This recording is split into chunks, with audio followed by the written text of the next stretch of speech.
ఎక్కడ కేసీఆర్, ఎక్కడ ప్రభుత్వాలు సిపిఎం ఎక్కడ ఉన్నారు? జనాలు అంత ఏడుస్తుంటే ఏ పార్టీ నా కొడుకు రాలట్లేదు. మీరు మనుషుల పశువుల? కనీసం ఒక్క పార్టీ వాడు కూడా వెళ్ళలేదు. ప్రతి పొలిటీషియన్ లో ఇంట్లో కూడా ఎవడు పనికి వెళ్ళకండి, మీ ఇంట్లో మీరు ఉండండి, తినండి, తాగండి, చచ్చిపోండి. వాళ్ళకి పని చేయొద్దు. ఎవడు గవర్నమెంట్ జాబుల వల్ల ఇంకా నష్టాలు జరుగుతున్నాయి.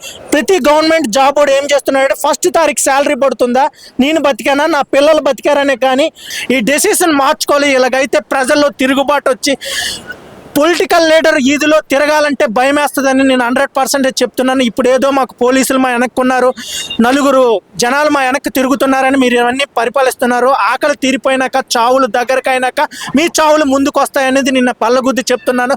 ఇది ఇంకోసారి రేవంత్ రెడ్డి గారు, ఆయన ప్రభుత్వం ఆలోచించాలని కోరుకుంటున్నాను. అంటే ఖమ్మంలో కూడా ఒక ఇన్సిడెంట్ జరిగింది కదా. 100% ఖమ్మంలో 100 మంది ప్రజల యొక్క ఇల్లును కూల్చేస్తున్నారు. ఓకే, హైదరాబాదు పెద్ద సిటీ, ఇక్కడ జనాలకి చాలా అవసరాలు, హైడ్రాని క్లియర్ చేస్తున్నారు, బాగుంది. ఖమ్మం అనేది మారుమూల ప్రాంతం, జనాలకి ఏమీ తెలియదు, ఎలాగో బతుకుతున్నారు, ఇప్పుడే బతుకుతున్నారు.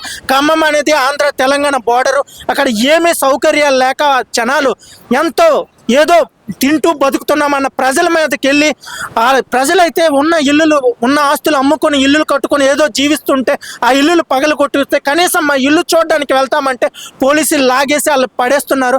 అది ఎంతవరకు న్యాయం? ఒక్కసారి మీరు మనుషుల పశువులా ఆలోచించండి. మీరు ఎందుకు రాజకీయంలోకి వచ్చి జనాలకు ఏదో చేయాలనుకుంటే వాళ్ళు టార్చర్ పెడుతున్నారు. ఎస్, ఎమ్మెల్యే, ఎస్, ఎవడికి కావాలండి? ఎవడికి కావాలి ఈ పదవులు? ఎవడికి కావాలి? మీకు, మీ కుటుంబాలకు కావాలి, కానీ మాకు బతకడం కావాలి. ఈ జనాలు ఆంధ్రప్రదేశ్లో, తెలంగాణలో ప్రజలు ఏదో ఒక ఫుడ్ తినేసి బతికేద్దాం అనుకుంటున్నారు. మనం ఇప్పుడు నార్త్ని అబ్జర్వ్ చేస్తే ఒకడు ఎంత స్టైల్గా ఉంటాడు, మనం ఎప్పుడు ఆ స్టైల్ కోరుకోలేదు. కనీసం బతకాలి, మనకు పుట్టిన పిల్లలు కనీసం చదివి బతకాలని అంత అమాయకులండి ఆంధ్ర తెలంగాణ ప్రజలు. ఈ అమాయకత్వాన్ని అడ్వాంటేజ్గా తీసుకొని ఈ రాజకీయ నాయకులు చిల్లర పనులు చేస్తున్నారు, చిల్లరగాలు చేస్తున్నట్టుగా ఇల్లులు పగల కొట్టేసి వాళ్ళని టార్చర్ పెడుతున్నారు. మీరు ఇంతకు అంత అనుభవిస్తారని నేను కోరుతున్నాను.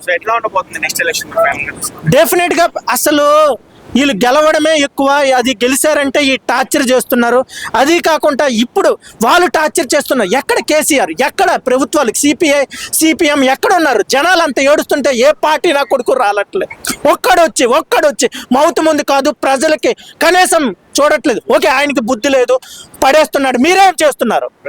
ప్రజల పార్టీని నిలిపిన సిపిఐ సీఎం ఎందుకయ్యా మీరు ఆస్తులు కూర్చోబెట్టి మీ ప్రజల్ని, మీ పిల్లల్ని విదేశాల్లో చదివించడానికా?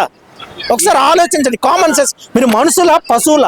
కనీసం ఒక్క పార్టీ వాడు కూడా వెళ్ళలేదు. ఓకే, ఇది ప్రభుత్వం ఉన్న పార్టీ, వెళ్ళారు, ఏం చేశారో వాళ్ళకి ఇవ్వండి. మీరు ధర్నాలు చేయండి, ధర్నా యోగాలు చేయండి, ప్రజల్లో చైతన్యవంతం చేయండి. ఎవడు చేయట్లే. పదవి ఉన్నప్పుడు ఎవడైనా పరిపాలిస్తాడు, పదవి లేనప్పుడు కూడా ప్రజలకు సపోర్ట్ చేయాలి. ఎస్, ఆఫ్ కోర్స్ కత్తి వాళ్ళ చేతిలో ఉంది, అందరినీ నరికేలేరు కదా.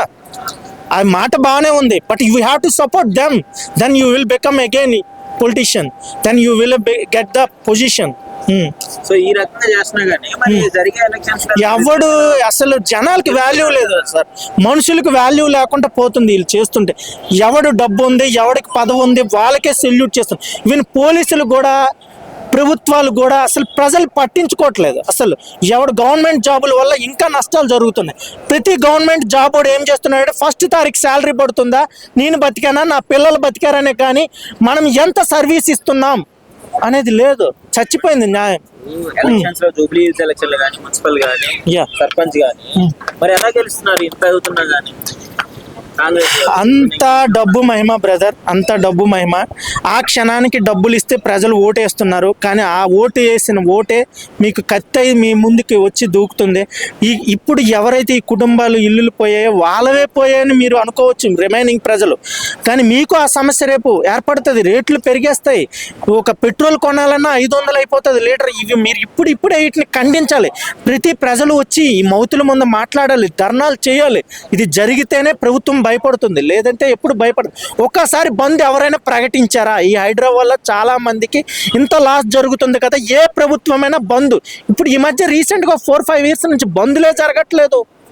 బంధు ప్రదర్శించండి, ఎవడింట్లో ఆడు ఉండండి, ఎవడు సామాన్లు వాడే తినేసి ఆడింటిలో పడుకోండి.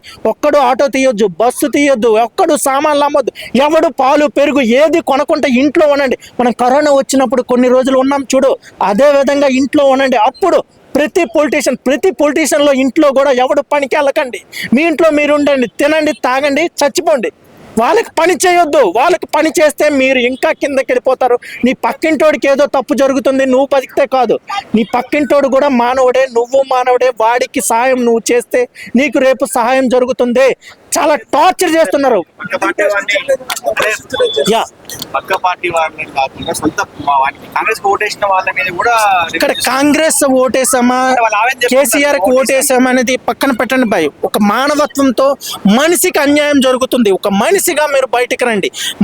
ఒక మనిషి తలుసుకుంటే ఏదైనా సాధించవచ్చు. మీరు అన్నిటిని స్టాప్ చేయండి, మొత్తం ధర్నా చేయండి, ఎవడింట్లో వాడే ఉండండి. ఈఎంఐలు కట్టొద్దు, ఏమి కట్టొద్దు, మీ ఇంట్లో మీరు తినేసి పడుకోండి. ఏ ప్రభుత్వాలు కిందకి రావో నేను చెప్తున్నాను, బల్ల గుర్తు చెప్తున్నా. ఇది ఎప్పుడు జరుగుతుందో అప్పుడే న్యాయం జరుగుతుంది, లేకపోతే ఏమీ జరగదు. యథా విధంగానే వాళ్ళు కొడతారు, తిడతారు, ఇల్లులు పగలు కొడతారు, రేట్లు పెంచుతారు. ఇవి ఎప్పటికీ సొల్యూషన్ రాదు. ఇది సొల్యూషన్ రావాలంటే you have to fight everyone. Congress ఎమ్మెల్యేలు ప్రజల ఓటుతో గెలిచారు. అందరూ ఎమ్మెల్యేలు ఎంపీలు సైలెంట్ గా ఉంటున్నారు జరుగుతున్నా. మరి కాంగ్రెస్ ఎమ్మెల్యేలను అడగాలి కదా. ఎస్, ఎమ్మెల్యేలనే కాదు బ్రదర్, ప్రతి మనిషి కూడా ఫైట్ చేయాలి దీనికోసం. ప్రతి మనిషి కూడా బంద్ స్టార్ట్ చేయాలి. బంద్ స్టార్ట్ చేస్తేనే సొల్యూషన్ వస్తుంది. తెలంగాణ వచ్చింది ఎట్లా? బంధులు చేస్తేనే, ఫైట్ చేస్తేనే వచ్చింది. అలాగే మీ ఫైట్ మీరే చేసుకోవాలి. ప్రతి ఒక్కరు నా ప్రాబ్లం అనే కాదు, పక్క వాళ్ళకి ప్రాబ్లం జరిగినా ఆ పక్కన ఉన్న ఏరియా వాళ్ళు మొత్తం వచ్చి అక్కడ ఫైట్ చేస్తేనే పోలీస్ వ్యవస్థ అయినా పొలిటీషియన్ వ్యవస్థ అయినా మీ గురించి అప్పుడు ఆలోచిస్తుంది. లేదనుకుంటే వాళ్ళ పని వాళ్ళు చేసుకుంటూ పోతారు.